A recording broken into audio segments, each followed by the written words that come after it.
It's a blessing to be alive. It's a blessing to be whole. It's a blessing. When a friend of mine said, man, I'm just blessed to know who I am. So let's just give thanks. Let's give a hand praise. Because gratitude is one of the powers that we're going to be working with. And whatever you're grateful for, you get more of. Those of you who have joined us, our guests, thank you so much for joining us. And bring somebody. This is our membership cycle, or I like to call it, I don't know, it's members. That's like our family growing. We're growing our family. That's better than membership. We're just growing our family. So thank you so much, those of you who become a part of our family and who keep showing up. We love you, we praise you, and we see you lifted up to your higher good because you're in the right place at the right time. Well, today is the third Sunday of the 5th month. This year is going down, what's the sound? Boogieing on down the road. This year is boogieing on down the road, and it seems like we can't do anything to stop it, so we may as well get with it. Let's figure out what's going on, and let's ride the wave of life like surfers. So this third Sunday of the month, I'd like to send out some healing prayers. I've gotten a sense, I know this last week I had some interesting challenges health-wise, and I'm normally so healthy that everything works fine, and somehow I managed to catch a cold, and then Sandra caught it, and man, we were passing it back and forth, and I said, what is this? But it made me realize that we always have to be diligent and attentive about what we're doing and who we're around. We were at a graduation, there were tons of people there, and they were all just breathing.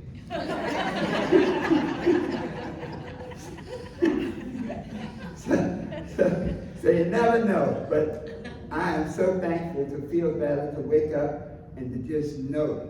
How many of you feel better today than you did yesterday? Just raise your hand. Yeah. But give thanks. Let's give a thanks for that. Yeah. So today's message is one that we're going to do together. You know, I like to think about whatever I say as a minister. It's really a combination of what I thought I was going to say and what you brought out in me. And the beauty of that is whenever you leave and you say, man, this was a great service. Then I'll say, man, I was great today. But then you walk out and you go like, I don't know about that guy. And I'm like, y'all did. So today, let's do it together. When we think about this idea of intuition, there's a scripture that I want us to hone in on. And we've heard it so many times, and it's the book of Proverbs. If there's any book you want to read in the Bible, it's the book of Proverbs. Because there's so much wisdom. As they say, Solomon wrote it, and he must have been really smart. Because there's so many powerful points in that book. And one of them, Proverbs, the 3rd chapter, in the 56th verse, it says, trust in the Lord with all your heart, and lean not to your own understanding. In all your ways acknowledge him, and he shall direct your paths. So that's our scripture for today. We're going to be talking about a power tool, something that can help you live a better life, and that is the power of intuition. Herbert, you know, The Prophet is probably one of the most powerful books you'll ever read. Herbert was a writer.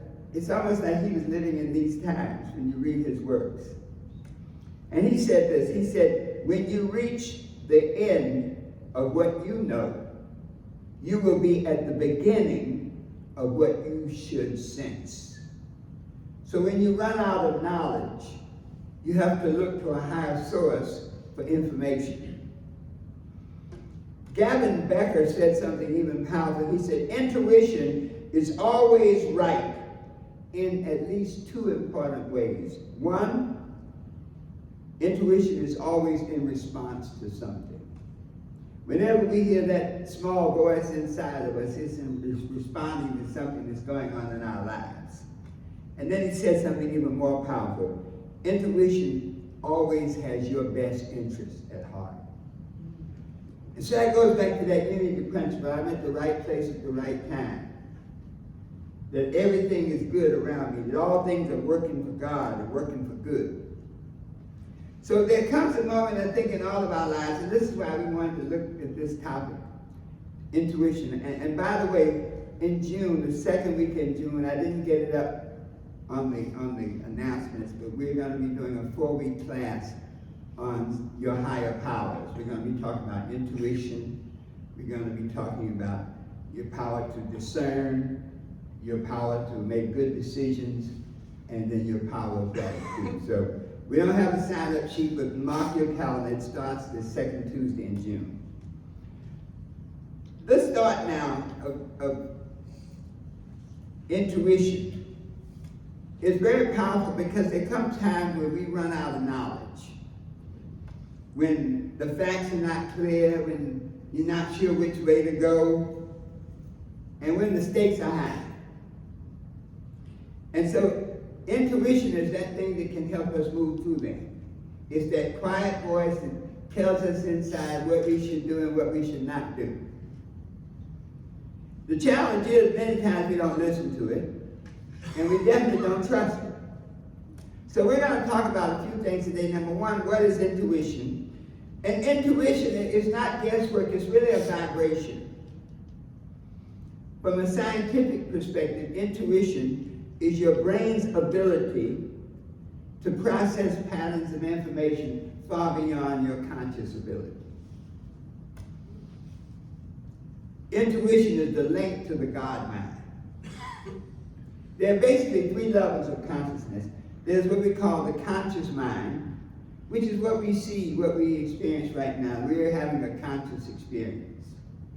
Then there's the subconscious mind, which is that feeling that it's a vibration inside us. The subconscious mind is a lot like the fertile sand outside. Whatever thought from your conscious mind you place in your subconscious mind manifests in your life. Your subconscious mind is like your feeling nature. And then we have the superconscious mind, which we like to call the God mind. That's that infinite knowledge of all things. It's for all time. It's everything that is. It's everything that was. It's everything that can ever be. And so we look at ourselves. Human beings are spiritual beings having a human experience. So it's almost like if God were like a cloud, then we're like when the cloud condenses and becomes water, and then it freezes and becomes ice, so we're like ice cubes of God. Does that make sense when you think about it? That the whole essence of all of that comes down to our present being. So intuition is our ability to plug in. Santa, let's give Santa a hand. I'm looking for her, yes. I'm so glad you've been in my mind. So intuition is that connection to the God mind, where you can get information now from a higher level. So when we think about that, if intuition connects us to the God mind, that's saying that information and intuition can be transformed to us on a whole nother level. The reason intuition is so powerful is because throughout our lives we have to make decisions. Everything that happens to us is a result of our thoughts and our actions. Me just deciding to get up and come here this morning. I bet there's somebody laying in the bed right now saying, man, I wish I got up. I'd be there at the church, and you can watch us online, okay? So this idea that the reason that intuition is so important is because it can give you information for you to make better decisions. That scripture that says, don't trust your own understanding. You see, your own understanding, our own understanding, I'm not just talking about you, it's all of us, our own understanding is so much conditioned on our background, on who we are, on how we were raised, on who our parents were, whether they knew what they were doing or whether they were just trying it out. You know, kids should only come to old people who already know how to do stuff. But this idea that when data is incomplete, when you don't have enough information, when advice is conflicting, you know, when you're at a point in your life you make a decision, if you ask 3 people, you get 3 different answers. And so who do you follow? And then when you look at the future, you're not sure, because each one of those choices has consequences. And so intuition is where you can turn now to get a true understanding of what's going on. So it gives us a way to plug into the God mind, and the power of that is the God mind knows what was, what is, and what will be. And so as a result, through your intuition, you can get a feeling about what to do in the present that you had no idea what was going to happen in the future, because the God mind already knew. So if intuition is that powerful, and we have to think about it. Many times we say, man, something told me not to go there. When Sandra had her accident, the accident wasn't hers. But I remember the day that it happened, a friend called who said they needed to have, their car had stopped or something. And my mind said, let them wait. Because you ever have a friend that anytime you come, they call, there's something wrong? Am I the only one that has people? The only time you hear from them is when they got a problem. They never call to say, hey man, you having a nice day? You know, well, I hope you have a great time. Whenever they call, there's something they need. It was one of those kind of people. And my mind said, let them wait. But, you know, I'm thinking, well, they're out there, you know, it wasn't really dangerous, but then there's a guy here working, so let him ride with Sandra, and they go, and it was not a great outcome. I wish now that I'd listened to my inner spirit and my inner voice. Any of y'all have that situation? Yes. Yeah, when your mind tells you, man, whoa, don't do it. And the end result was she had an accident, and you know, to this day, there are repercussions. And so this idea of intuition is like, listen to it. It's always talking, it's just that we don't listen to it. So what are some of the reasons we don't listen to it? Number one, we don't listen to it because of noise. Intuition does not operate in noise. That's why I fear for some of our young people. Intuition does not that noise, social media, everything that makes a noise.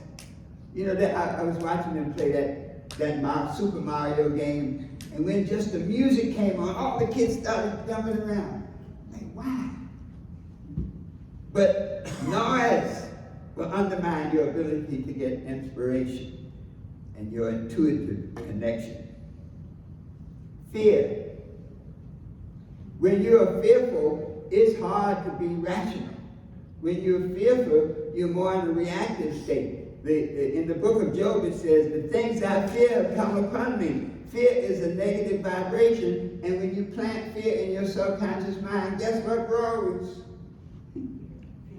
Fear. And then the third reason we don't act on our intuition is lack of trust.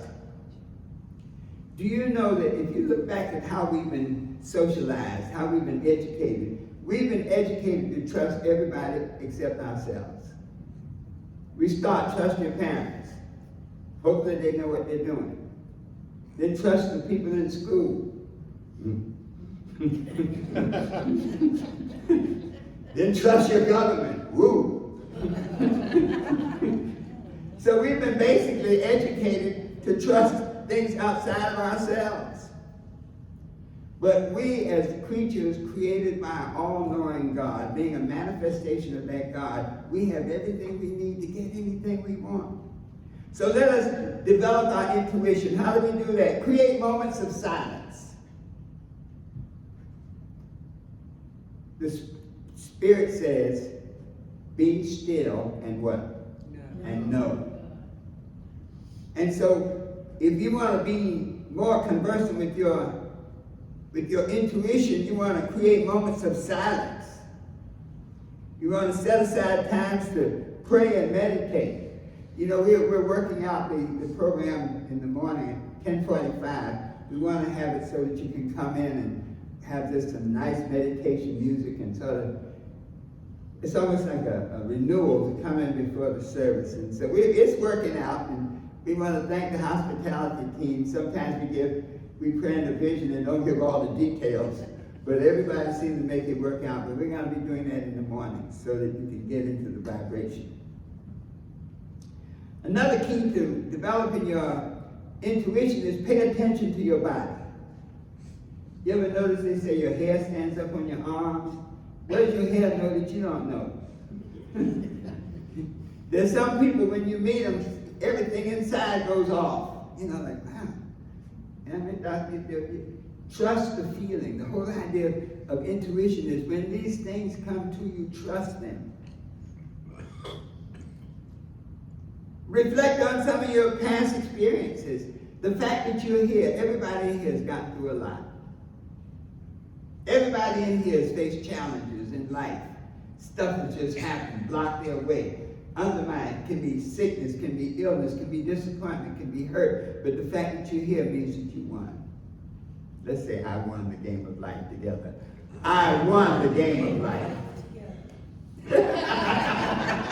I like that. I won the game of life together. Let's do that one. I won the game of life together. Beautiful. The other point is to start small. You don't build your confidence up overnight. You don't build that ability to really tune into your intuition overnight. But if you start small, it will happen. And so I want to give just a little prescription, a daily practice that you can use now. Because once you become comfortable listening to your intuition, you'll begin to talk to it. Lord, what do you think? I don't know. What do you think, Herbert? Let's see. Let me just be still a moment. You start those kind of conversations, you'll find that you'll begin to get insight. And so what's some daily stuff that you can do to transform your lives right now? Number one, to start a daily method of meditation, to create a quiet practice. I recommend in the morning, 5 minutes. Just get up and sit there in silence. How many of us get up and the first thing we do is turn on the computer or turn on the TV? Don't do any of that. Just sit there for about 5 minutes, 10 minutes. It'll feel like 100 minutes the first time you try it. But sit there 5 minutes and set the intention. You see, intention is powerful. One of the things about the subconscious mind, or the superconscious mind, is it responds to commands. You know, the scripture says, command you me. And so when you set your intentions, you say, today I'm guided by divine wisdom. Let's say that together. Today I am guided by divine wisdom. You get up every morning, you do that. Spend 5 or 10 minutes in quiet and just say that affirmation. Today I am guided by divine wisdom. Then at midday, do a little checkup. In the middle of the day, to say, pause just for a moment and say, I am aligned with my good. Together. I am aligned with my good. And you can expand on it a little bit, you know. I'm doing all the right things today. Let's say that together. I'm doing all the right things today. As you begin to program your life and manifest that way. And then at night, reflect and ask yourself that question. Was I guided today by my higher good? I'll say that again. Was I guided today by my higher good? Let's say that together. Was I guided today by my higher good? And the day and the night when you can say yes. Yes, I was divided. I was guided by my higher good. Yes, I was guided by my higher good. Let's say that together. Yes, I was guided by my higher good. But when you can do these things, then we can put the power of intuition to work for us. We recognize that intuition is our direct communication with the God mind. We recognize that intuition gives us the ability to make better decisions, and that the things that are blocking our intuition is noise, so let's get noise out of our life, is fear, let's trust, and then lack of trust. Let's begin to trust our intuition by practicing every day. Because when you can do that, nothing is impossible. Your intuition is much smarter than your reality. But your intuition begins with knowing who you are. We always talk about the parable of the prodigal son. And the lesson there is don't let your circumstances define who you are. That many times in your life, sometimes life is just not good. It's not exciting. It's not the way you want it to be, but don't let that define you. The prodigal son said, no matter how bad my condition, I'm still a child of God. I still have a father who's a rich father. So, let us stand and close out today. Let us stand. The power of intuition